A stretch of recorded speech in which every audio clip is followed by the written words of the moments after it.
I think there is a recognition among younger people that we are whole human beings and not just productivity agents. This is a podcast called Walk, Talk, Listen. An attempt to connect people and make this world a bit better by sharing opinions and experiences based on the belief that everyone's perspective is true, albeit partial. My name is Maurice Blom, and I would like to welcome you to yet another episode of Walk, Talk, Listen.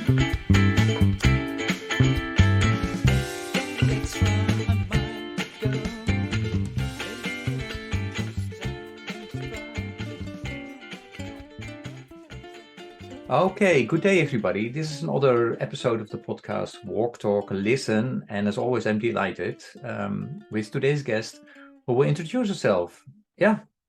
Ellie, please go ahead. So I'm Ellie. I'm from Rochester, New York. I grew up in a small farm town outside of the city of Rochester. Mm-hmm.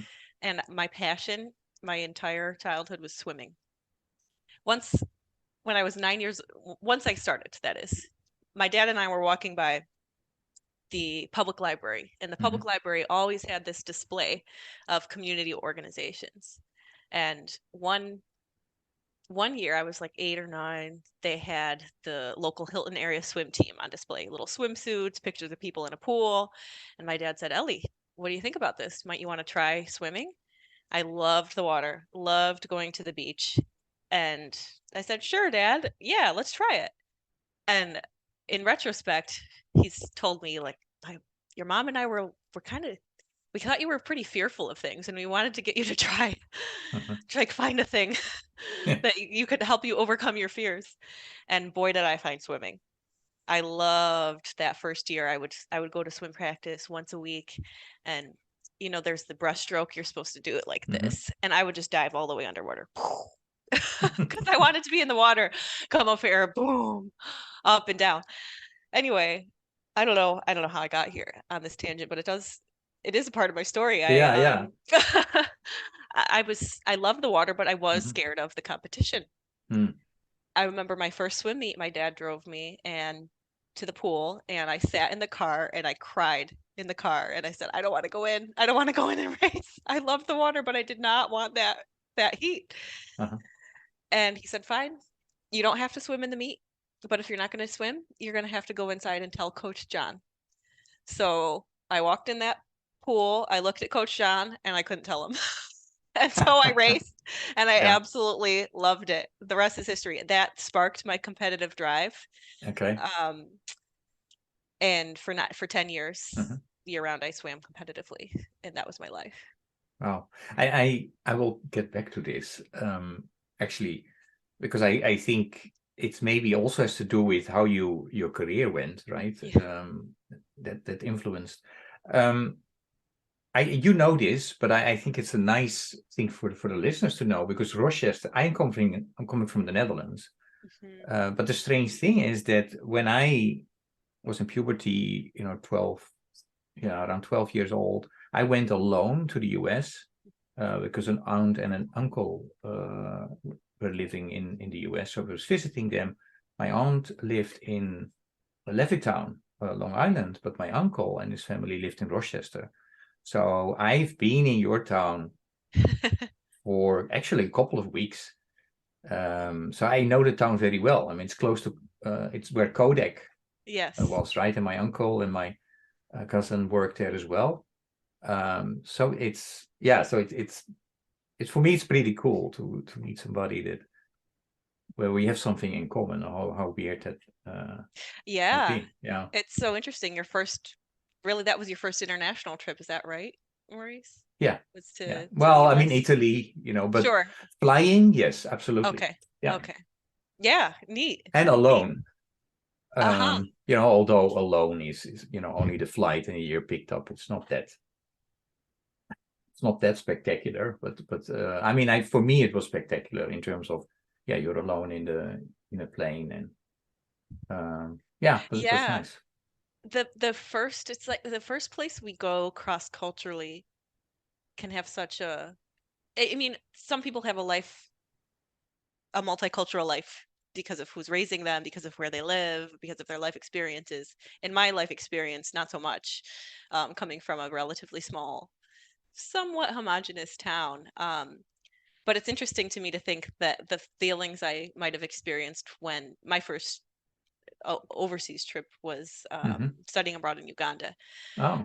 And to think that, well, my regular town, you know, where my more normal life happens, is such a heightened memory to you, because you gain such a self-awareness when you're in a setting that's completely unfamiliar and you don't know the rules, you don't know the norms and why people behave the way they do. And it's neat to think that Rochester was that special place for you. Yeah, yeah. One together with Levittown, which is also historically a town that there's a lot of people know about it, although it's a small town, right? It's the first town where all those houses were built in the same way. So Levittown also has something, really US related, and your Rochester is because of Kodak, I think, as well. Very important. Hey, but so take us through, your upbringing in Rochester, and ultimately you end up in Uganda. And that had to do with your undergrad study, is that correct? Tell us a bit about, why did you do the bachelor degree that you did, and how did you end up in Uganda ultimately, and then, where you are now? Yeah, okay. So when I went to college, I picked Calvin College in Grand Rapids, Michigan, because they had 100 butterfly record. That's a race in swimming. That was the same exact record as my high school one. Wow. That I hadn't broken. I mean, that's my college decision. It was no more sophisticated than I still got to break that record. Yeah. And I went to swim there and study exercise science, pre-med, pre-physical therapy. I thought I wanted to be like the ultimate doctor, meaning I didn't think medicine was good enough. It had to be medicine, nutrition, sports psychology, all wrapped up in one. I wanted to be skilled at pulling out mental and physical human potential out of people. And I get to college and I'm swimming my freshman year at college. I'm in the cafeteria and my friend is like, Ellie, you love people, don't you? I was like, yeah, I do. He's like, do you want to take this intro to international development class with me? I think it's all about loving people. I was like, sure, Tyler, I like our conversations. We'll have good philosophical talks after class. I'll take it. Yeah. And so that was my freshman year. And it opened my eyes to the rest of the world. And I became aware of global economic injustices outside of my own backyard. You know, growing up in Rochester, I remember being like 8, 9 years old and my dad driving me through the city. He was good about like we lived in the kind of country, but he was good about like, see things, see how people live. These are your neighbors. And I remember asking him, Dad, how come there's this really nice house next to like a really rundown house? And how come the neighbors don't just help their neighbors? Like, how come this one looks nice and this one looks run down? Why aren't they helping them? And what I realized my freshman year was like, I've had my head literally underwater my whole life, literally underwater. And what if I took this drive and this passion that I have in swimming and this ability to hold myself accountable and be disciplined and applied that to structural barriers that people face around the world instead of just me getting faster? And I was really compelled by that. So that's how I ended up quitting swimming. You totally quit swimming. Wow. Yeah. I did, and it still amazes me to this day that it was just, you know, I was 100% in and passionate and for 10 years, and then it was just one day it was just time to let it go. And there's almost like surreal quality to that ability to have let go and not even have been aware of what a big deal it was at the time. So I did that so that I could study abroad, because fulfilling the requirements of this major was spending a semester abroad. And if you look back at it, which is totally different, than what you had experienced before. What is then the, you know, the biggest lesson? I think the one thing that I always keep with me is no matter what, people are going to receive the messages that you send differently than the way you intend to send them. Because that's especially acute when you're in a cross-cultural relationship or having a cross-cultural interaction. There's layers and layers of context and history and language that get missed in a single interaction or a single conversation between two people that have seen the world and have had a worldview that's remarkably different based on their life, where they live even, and their personal histories. But that's true not just of a specific, you know, I may be speaking with someone who's from Rochester, New York, and identifies as a white American woman from a blend of European ancestry, and yet I can still think of that as think of my communication as cross worldview, because that person may have a very different worldview from me, and that affects the way that they perceive the messages I send in communication, and vice versa. Yeah. And then when you're done, you go to Chicago. Well, not yet. First by way of Oh, there DC. was a period in between? Yes, first by way of Washington, D.C. And it was 3 or 4 years after that we met, Maurice. So I left Uganda. I would say the other biggest impactful takeaway on my career, it was two things. The program director, it was a bunch of North Americans studying in East Africa. And he was like, this is going to be, people come, like white people from America come to Africa and for the first time, and they're like, oh my God, it's going to change my life 180 degrees. There's a lot baked in. There are a lot of problematic things baked into that, though, that attitude. And he's like, this is not going to change your life 180 degrees. It's going to change your perspective by 1 degree. But at the end of your life, that 1 degree difference is going to land you in a very different place. I totally agree with that. The other thing was we were able to unpack our identities in context while living with host families. We'd go to live with our host families, come to school, and have the program had some specific coursework and conversations around, like, what kind of baggage are you carrying with your identity as an American, as a white person, as a whatever it is.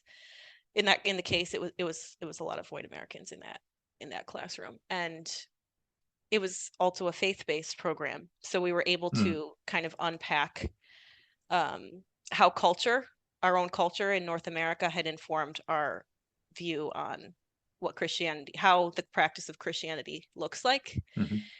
And I was able to receive the gift of recognizing that despite cultural differences, what the church can be and it is supposed to be is this universal body that unites people from vastly different cultural, ethnic, and even religious backgrounds. So anyway, all that to say, how that got me to DC, I basically decided,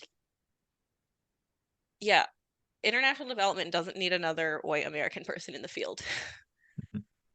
I'm fascinated by this. I care that my host mom and my neighbors that live down the road from me, they have power and autonomy in their lives to decide how to live their lives the way they want to live.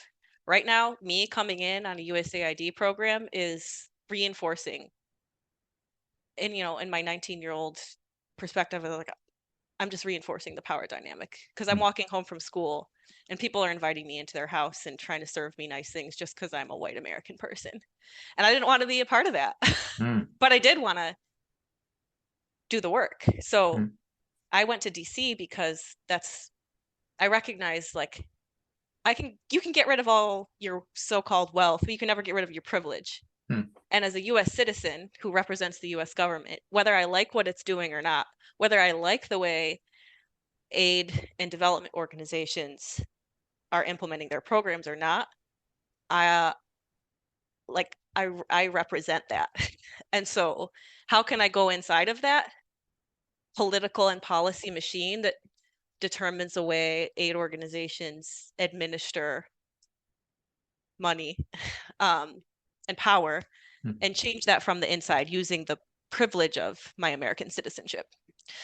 That's how I got to DC and kind of wanted to get inside the aid reform policy community and get involved in that work.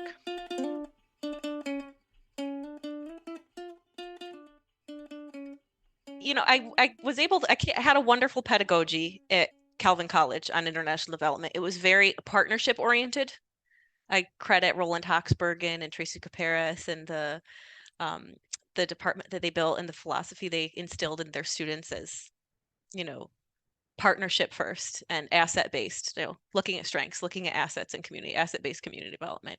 So the combination of that, my observations about what my identity and presence meant in my community in Uganda, in the community I visited in Uganda, and then kind of trying to understand how those decisions were made inside the US foreign policy machine led me to the aid reform movement while I was at FHI 360. Ellie, one quick question actually, because I just realized that I know what asset-based approach is. Yeah. But yeah, maybe for the listeners, can you explain what does that mean, asset-based approach?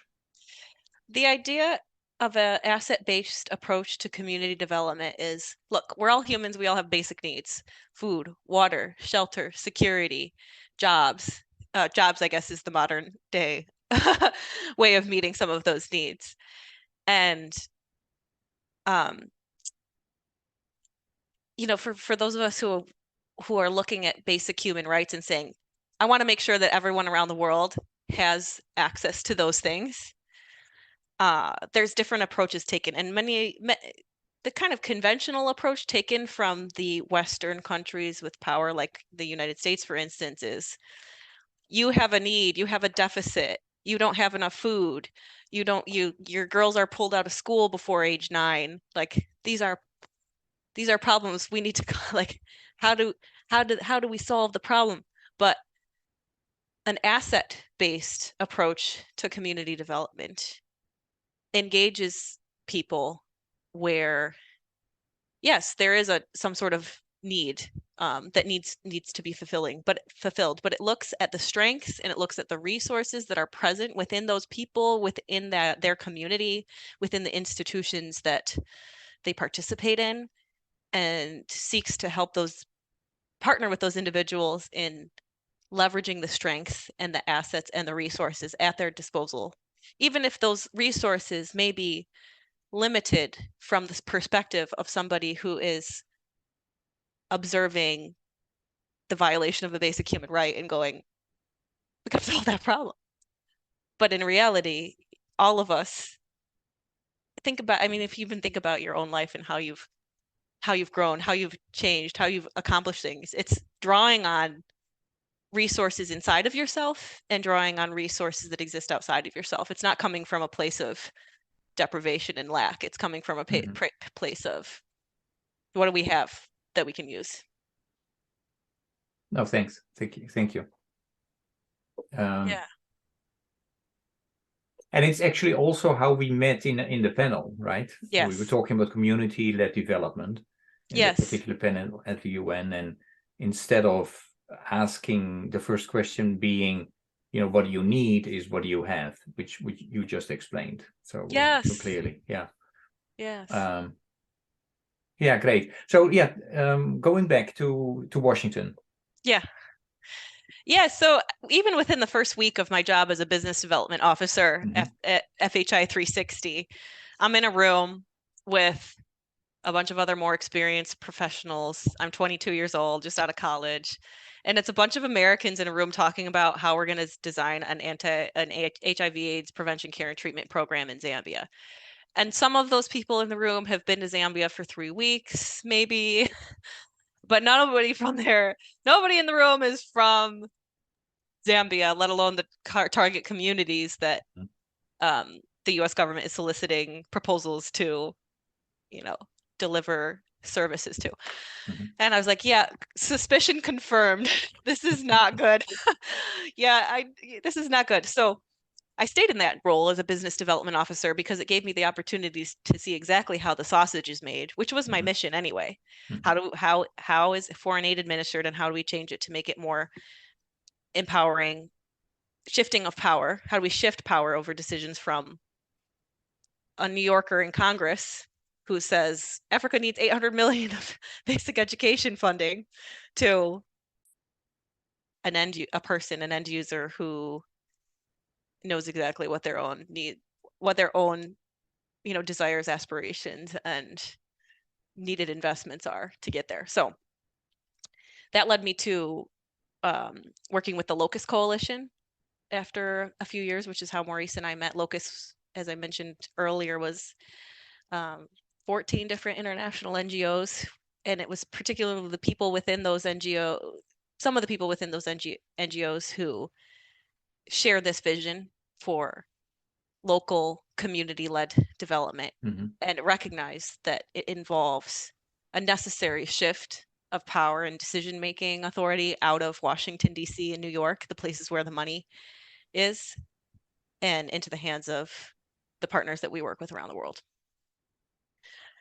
And you know what? Here's basically the long and the short of my last 2-3 years, my last couple of years in international development. I found the people that are doing the work. Maurice is one of them. I found the people that are doing the work, and I was like, I can join them, or I can go solve another problem, because I trust these people. I trust their approach. I trust that they have their hands on the right levers of power within Congress, within Wall Street, to get done what I believe needs to be done. They've identified the problem clearly, because that's part of it. You have to clearly define a problem before you can solve it. And they're working on it. And this is fun, and I love this, and I would love to participate. But the other thing about reflecting on local leadership was, I was early in my career. I was like, if I'm going to grow into a leadership role in my career, and I don't believe in myself having a leadership role in international development, then I guess I gotta get somewhere else. And now I do think that I could have stayed and kept doing things that I found a lot of joy and passion doing with amazing, some of the best people I've ever worked with and are close friends with to this day are from those years. And there's still important work to be done by people who have privilege. I could have stayed, but you didn't. I didn't. I thought about my hometown. I thought about Rochester. I said, where am I from? What's my local community? Where can I authentically lead? And it started with the United States. That's American, and then it boiled down to New York State, and then it boiled down to Rochester. And it was because of viscerally experiencing what it feels like to not be sure about your future. Yeah. So when I was growing up in Rochester, my dad was an engineer, highly skilled. He's excellent at what he does. Let me take a moment to brag about my dad. I love him. Go for it. Yeah. He does this thing called LabVIEW. It's a software program for testing various things, surgical tools, instruments, stuff that goes in the James T. Webb. And he's one of the world leading experts on this National Instruments Forum online. He answers questions from people all over the world. Highly skilled engineer. And yet I watched him get laid off 3 times growing up. The economy in Western New York wasn't good. Kodak, as you hold it in a place in your heart. I hold it in a place in my heart because everyone I knew's parents were employed there. Yeah. My dad, my uncle, Lauren Peachy's parents, everybody. It employed 60,000, and then over the course of my lifetime, it went down to employing almost no one. 2,000. Still about 2,000 employees at Kodak. And so the second time my dad got laid off, I was in college, freshman year. It was before I went to Uganda. And I watched that happen. I was like, my dad's really smart. He's honest. He's hardworking. That could happen to anybody. That could happen to me. What am I doing? I'm going into this field called international development. I don't know anything. I hear you go to the Peace Corps and you don't get paid. I'm going to have student loan debt. What do I do? I actually, it's amazing. I almost quit college after that freshman year because I was so shaken, you know? Wow. Yeah. And fortunately, my dad was the one who convinced me, like, you kind of do need that piece of paper to open doors. I do respect him though for giving me the autonomy to think through the problem myself. So, yeah, wild. And then I almost quit college again after I studied in Uganda, and I was like, take a vow of. But you almost quit swimming as well, right? So Well, I did, but I made it through. I made it through college. And you made a record as well. So no, I didn't. Well, I mean, almost your own record. I organized, but that's still the an thing. extremely fast time. Yes, that's the thing. I've organized a lot of my decisions around either questions that I have. Mostly it's like big questions that I have or things that I'm still exploring. So I was still exploring breaking that 100 butterfly record when I chose Calvin College to swim at. But I was exploring what's my role as an American international development when I went to DC. And then when I left for grad school in Chicago, I was exploring, okay, so what's my role in creating economic opportunity back home in places like Rochester, New York, places that are disinvested, non-coastal, where you got a lot of regular, I say regular because I don't know, that's just the context I grew up in, but a lot of working class folks, you know, who aren't enjoying all the benefits of tech companies.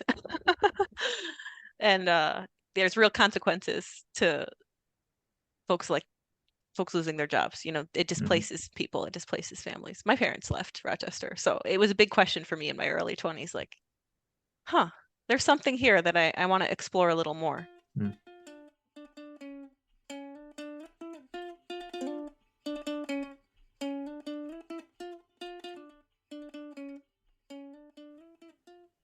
So while you were studying in Chicago, you really got into another field, right? I did, yes. So tell us about that and then bring us where you are now, and then maybe you're going somewhere else again, right? So yes, the journey continues. I would summarize the through line of my career to say that I've been paying attention to, I've been following the money. Not in the sense that I've been going to try and make a bunch of money. Definitely wasn't doing that in international development at the beginning of my career. But paying attention to who has the money, because the money is what makes decisions. And often, you know, you have a bunch of well-intentioned people in a room pontificating about, oh, things should be done this way instead. Maybe we could just solve the problem if we all come together and cooperate and collaborate, and yet the money's still going to make the decisions. So that's what led me to the Locus and trying to influence funders to kind of take their hands off of attachment to the outcomes of what their money achieved and let people decide for themselves what they wanted achieved with those investments. And then when I was pivoting to focus on domestic, you could call it economic development, I suppose, but it's about creating economic opportunity across, you know, race, gender, and geographic location. I was like, okay, so I heard that if you want to determine where money goes, you gotta know some stuff about finance. Maybe you get into this thing called, what's private equity, investment banking? Okay, I hear they make decisions. Okay, I hear they have a lot of power. All right. Well, venture capital sounds interesting because I actually had this thesis. I wrote this application to grad school that was like, I want to raise a fund. And I had no idea how finance or money or anything worked. I want to raise a Great Lakes investment fund. I want to invest, and I call it Great Lakes because growing up in Rochester. It's on Lake Ontario. It's part of this agro-industrial Great Lakes region that share a lot of economic and cultural and historic similarities. And having a lot deindustrialization and kind of poor economic opportunity in place is a common thread, as is a lot of racial issues related to the Great Migration, but that's another story for another day. So I wanted to raise this fund that would invest in people who are building good companies in place so that people could live where they want to live in the communities where they have history, where they have family, where they have people, and where they want to contribute, and not feel like they have to go run off and go live in Silicon Valley or New York City like I do now in order to make a meaningful life and career. So going to Chicago was the opportunity to learn finance and economics from what are considered some of the most pioneering minds in the field of basically neoliberal economics. I was like, look, I don't really like all the rules, but I got to be able to speak your language if I'm going to disrupt anything here. And I've got to be able to, understand how finance works. And finance, what am I talking about? Corporate finance, credit, equity analysis, investment banking advisory, private wealth management. I didn't have any of that terminology when I started on my journey. But I was like, okay, got to learn finance. So took a bunch of finance classes at Chicago Booth School of Business. And I managed somehow to recruit into an investment banking internship that summer. I did that by skipping class and going to the library and teaching myself accounting and financial statement analysis from zero every day for 2 months. Oh, wow. Yeah. I had some great mentors. Shout out to Peter Biava, who took me under his wing and stayed up with me till 11 p.m. in little library rooms, drilling me on financial statement analysis and accounting so that I could get that opportunity. I can't believe I did that. So meanwhile, while I'm doing this because I hear if you want to be in venture capital, which gives you the opportunity to deploy money to people and places that you want to deploy it to, you got to have two things. You can come up through investment banking and private equity, or you need to have entrepreneurial experience yourself. I wasn't planning to do both at once, but I was sitting on my couch in Chicago one night on the Polsky Center for Entrepreneurship website. That's the entrepreneurship center at UChicago. Yeah. Looking at teams that were recruiting students to go through a New Venture Challenge competition. Now, the New Venture Challenge at University of Chicago's what gave us Grubhub. Grubhub came through that thing. They make real businesses. So guess what I see? I see this spreadsheet. I'm clicking through it at night. I really should probably go to bed. Probably have to go to an economics class in the morning that I'm going to skip and go study finance at the library instead. But whatever, I'm on the couch doing this. I see a guy who is a physicist who's building a photonics company. Okay, photonics. Who cares? Why would I care? I'm in public policy school studying finance. Well, photonics is the bedrock industry of Rochester, New York. We have this fantastic, what we call a cluster of optics, photonics, science and technology base of talent, because that is the science of light. It's a science of light. It's a science of optics and lasers. And Kodak employed a lot of these optical technical people. University of Rochester, Rochester Institute of Technology, fantastic photonics, preeminent programs. And there's all this base of talent, engineers who know the science of light in Rochester. I remember in 2015 reading about how Louise Slaughter, the late Louise Slaughter, who was my congresswoman, for much of my life, from representing Rochester, fought hard to get the American Manufacturing Institute for Photonics to Rochester, competing with many other regions of the US. And Rochester won. I read that newspaper article in 2015. I was like, noted. Photonics could bring this place back again. And so I was like, I'm latching onto this. I reached out. I said, hey, I got business development skills.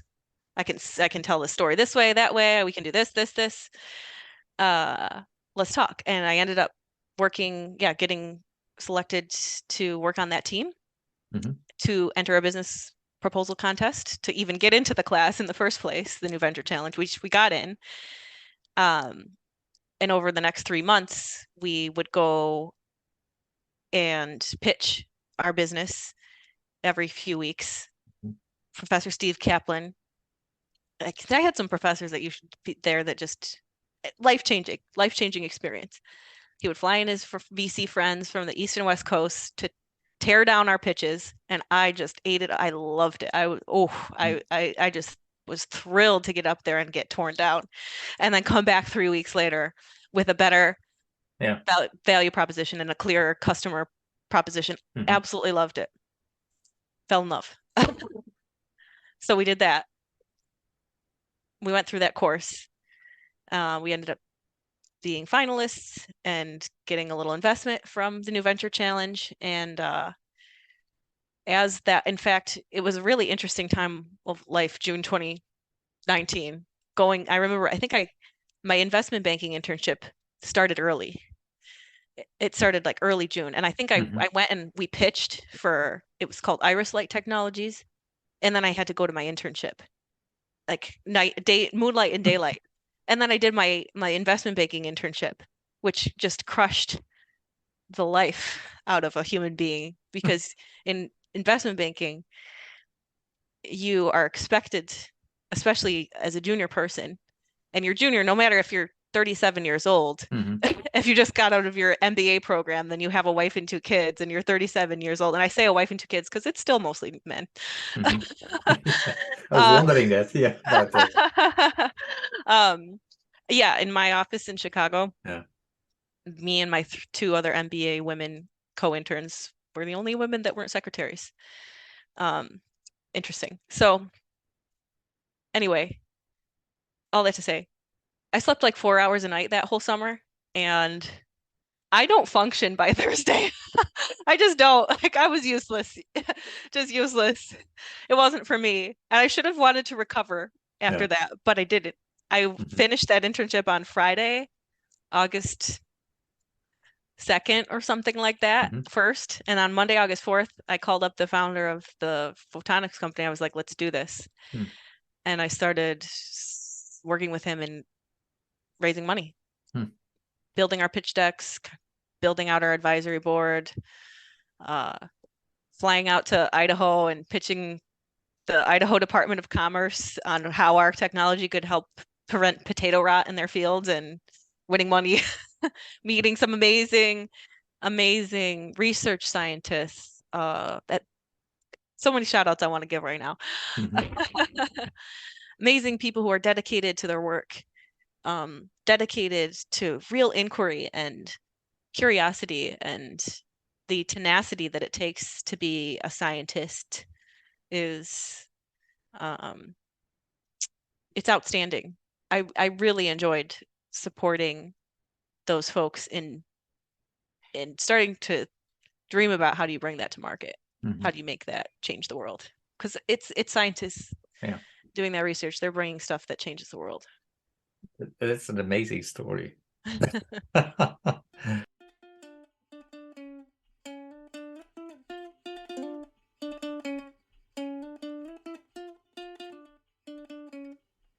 But well, you didn't stop there, right? Because you went on after that. Yeah. It was 2.5 years. 2.5 years of building out an advisory team, building out a hiring and recruitment process, and trying to get the first couple of technical hires to support our CEO and founder in the lab, taking part in other accelerators, the third derivative accelerator, a climate tech accelerator. Now the pandemic happened during this time. So my foray into the entrepreneurial startup and venture capital world was through Zoom, but fantastic because it just broke down a lot of barriers that had been in the VC world that require a lot of personal being in the room and knowing people. And it was like a perfect storm. Just like, now I can get on, now I can talk to you. I'm not flying to Silicon Valley, but we're talking. And during that time, I got involved in this wonderful community, the Western New York startup community. There's some amazing, like, I can't tell you how amazing and dedicated some of these people in Rochester and Buffalo are to supporting entrepreneurs of all types, small business owners, those that are going to get venture capital backed, those that aren't, those that are going to try trying, and those that are going to deliver incredible value to the region through exits of successful companies, and those that are going to deliver incredible value to the region and the community because of showing up every day and being helpful and supporting one another. I met some amazing people through that community. Every Wednesday morning we would have a Zoom call, and then Friday mornings we had book club, and we would choose to go through various topics that were relevant to different startup founders and entrepreneurs. Lasting relationships to this day, and 100% grateful for the opportunity to connect with that community as a entrepreneur when I was building Iris Light. So it was so meaningful. It was so special.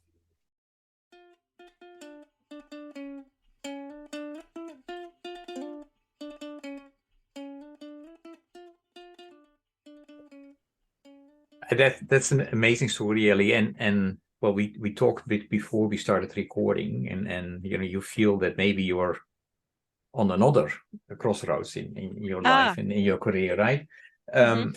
We don't have time to go there because these conversations always go fast. I do want us to change gears because you know that this particular podcast is a spin-off of my 100-mile walk, the 11th that I actually just finished 1.5 weeks ago.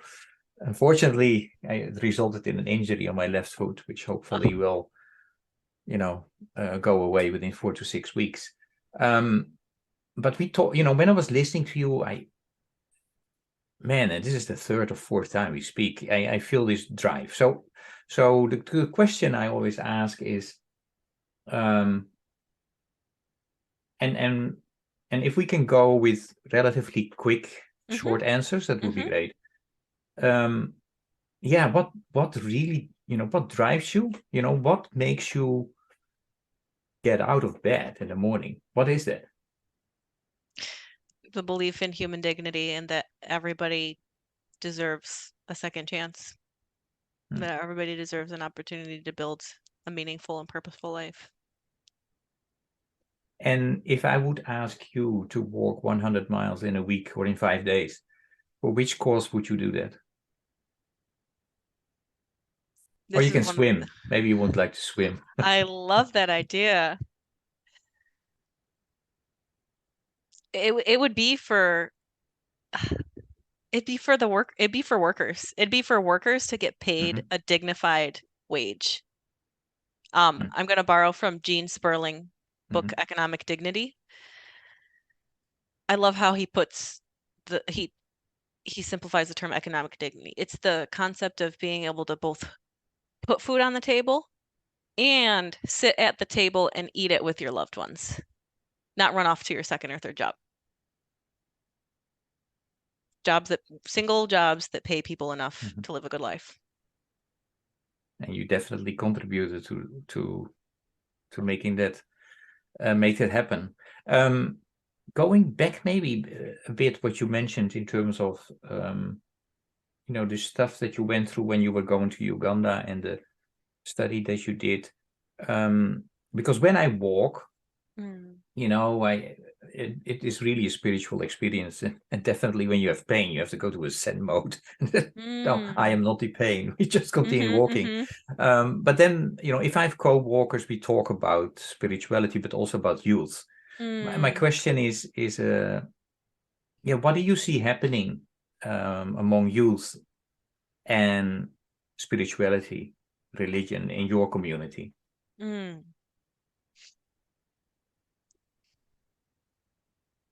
I think there is a recognition among younger people that we are whole human beings and not just productivity agents.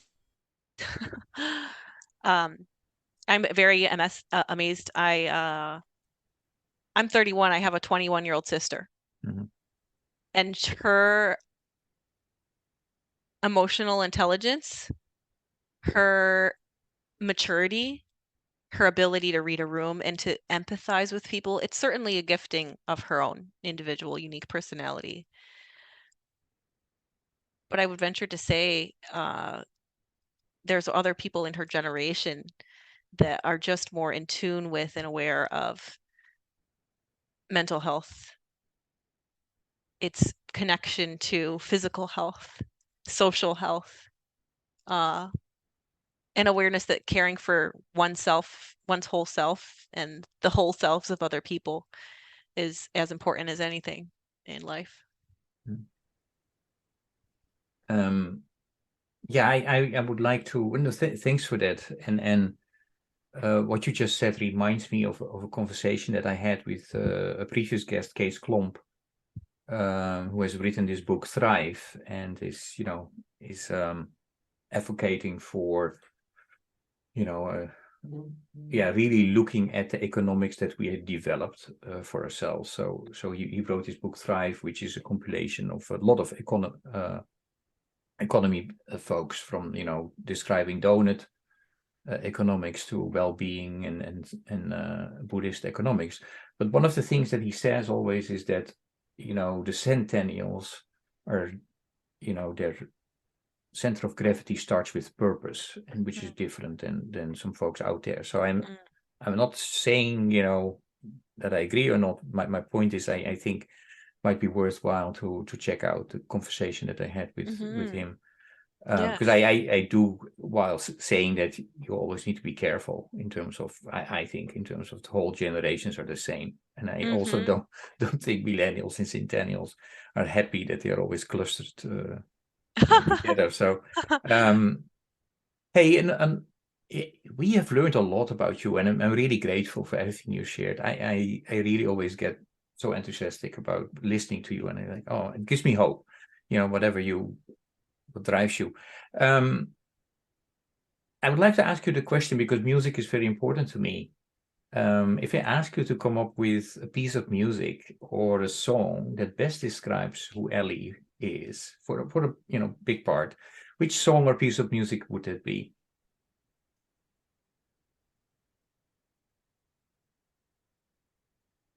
Canon in D. So Maurice, this was the hard one. I know. This was the hard one. Music is also important.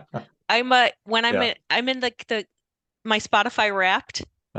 I'm in the top half percentage in the world of Leon LaHavas fans, the top 1% of Snow Allegra fans. I love neo soul, neo soul, R&B, hip hop. Always make it to my top 3 on Spotify.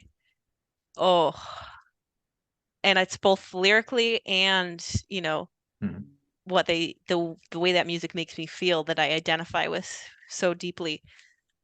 And when I thought about this question, I was like, words. I mean, because the music goes beyond the words. I love that it combines 2 of my favorite things, words and music, songs. That is, I could not think of a song, words, lyrics that describes me. But I can tell you that my all-time favorite piece of music that I feel is, it's like, hey, that's me. It can fit many emotions and moods and experiences of life. is Pachelbel's Canon in D. Great. And we will add that song to the hashtag Walk Talk Listen Play list that you can find on Spotify. So which goes from hard rock to neo soul to classical music to hymns. So I would really invite you and the listeners to really check it out if you haven't done so.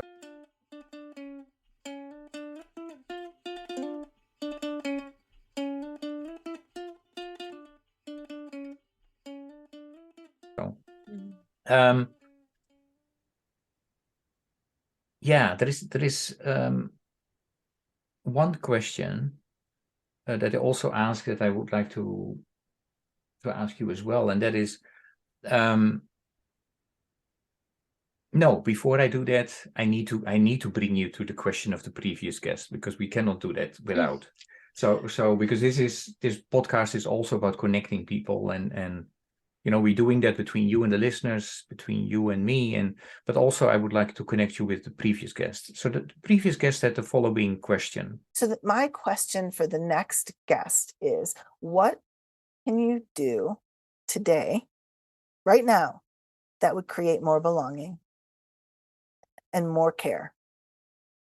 What small things could you do in your day that would do that? Look people in the eye. Look people in the eye and greet them. I say that as a New Yorker living in the city. I remember when I first moved to DC, after a few months, I was telling my friends, I feel like I'm losing my sensitivity to human beings, because I walk by thousands of people on the subway on my way to work every day, and I don't see them anymore. And I'm trying to practice that as I walk down the street sometimes. Or not even just in the street, but even in the office. People are in and out, and there's this awkward thing where, okay, I last saw you here like 5 weeks ago when you happened to be here on a Tuesday also, and I forgot your name. And then it keeps happening because there's such less frequent contact with the same people that it becomes a little like, it's like, oh, you just kind of want to dodge the eyes, turn the corner, and not admit that you forgot someone's name again. But I'm trying to do the human dignifying thing and acknowledge people.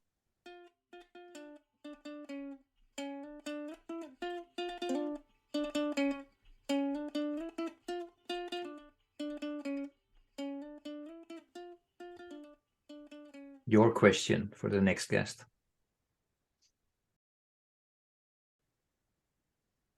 What are you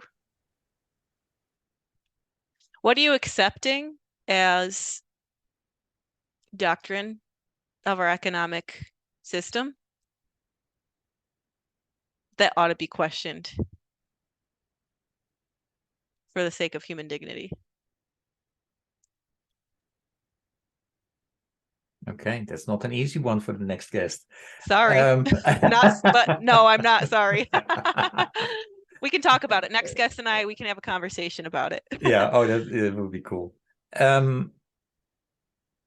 Yeah, Steve Hartman of CBS apparently has started a program and made videos around one simple act of kindness, and the potential to create a ripple effect. 2 questions around that. What are your thoughts about, let's say, the power of a simple act of kindness and its rippling effect? And if I ask you, that's the second part of the question, if you ask you to be part of this right now, I'm putting you on the spot, what would you do, this week or this day as part of your simple act of kindness? What would I do? First, do you believe in the power of a simple act of kindness and its rippling effect? Yeah, I do. I do. Positive behavior begets positive behavior, and negative behavior begets negative behavior. Yeah, absolutely. How often does it make my day when somebody's simply kind? Totally lifts the whole countenance up, lifts the physical feeling that you have in your heart, in your face, in your mind. And I come home and I want to tell people, this happened. think about that. Look at this nice thing that this person did. I really do love hosting. I think it's a less common practice now, opening one's home to other people. But I wouldn't feel like I'm living well without having people in for a simple meal and conversation. So I'm going to push you. So who will you invite this week then?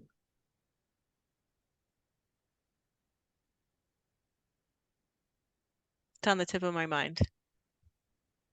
This week,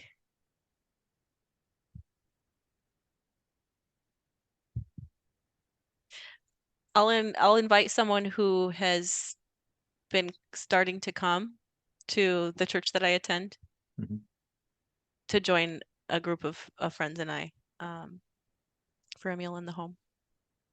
Right. Somebody new.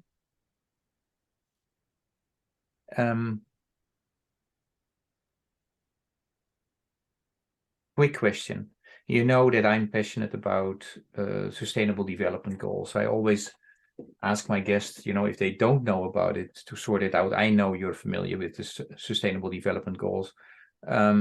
My quick question to you is, what do you want my listeners to know about the sustainable development goals? They're for everyone. The sustainable development goals are for everyone, everyone's life in every industry. It is not a tangential thing. They are achievable when when each person takes a little bit of individual ownership and just ask themselves the question, how can I advance this one? There's 179 indicators, that is, to the 17 sustainable development goals. Don't tell me you can't find one that you identify with. Yeah, you're the first person that knows the exact number of the indicators. That's great. Okay, your last message, invitation, or question for the listeners. Oh. Choose joy. Choose joy. Truly. I'm learning to practice more joy and more peace. Okay. Is there anything I should have asked you that I didn't? You ask great questions, Maurice. It's hard to say. You asked really fantastic questions. I think we could talk for 3 more hours, and I'd love to reverse it and ask you the same. No, you can't do that. I'm the host.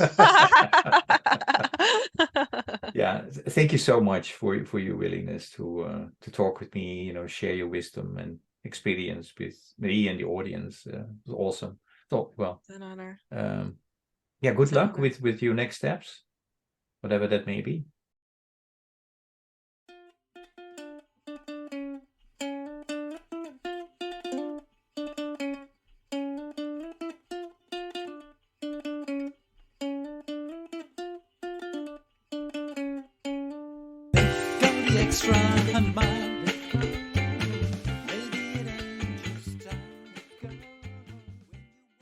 Thank you for listening to Walk, Talk, Listen. Please check us out on 100mile.org or follow us on Facebook or Instagram.